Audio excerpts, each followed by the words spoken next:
I haere atu te kapa o Hāmoa ki te kura tuatahi o Rotorua i te ahiahi nei ki te tūtaki me te tākaro ki ngā tauira o Tauakura.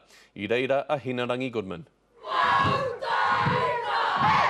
Nā te kapa o ngā tamariki o te kura o Pukeroa o Ruawhata i whakatau mai te manuhiri tuārangi, te kapa o manu Hāmoa i runga i te ārikarika, kia kite, kia tūtaki hoki rātau ki ngā tamatoa nei mai o te moana nui ākiwa. Harikoa ki te kite a rātou, hei tōtika i a rātou whānau. Ki oku whakaro ka matapai au ka wini rātou. Me tūpato te kapapango, te kapapango. Rawe, te ki te tama mai Hāmoa, tino pai.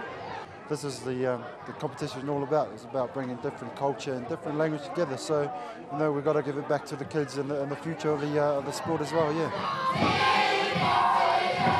Ka tahi hoki te mea tino pā reka, kia kite, arā kia rongo te kapa Hāmoa i te ihi me te wehi o ngā mahi a ngā tamariki nei. It's amazing. Some of these kids, their haka is one of the amazing haka I've seen, probably one of the best. The All Blacks haka should be done like that. This is their first visit for a community visit. I think it's been wonderful that they've given so much time to our school.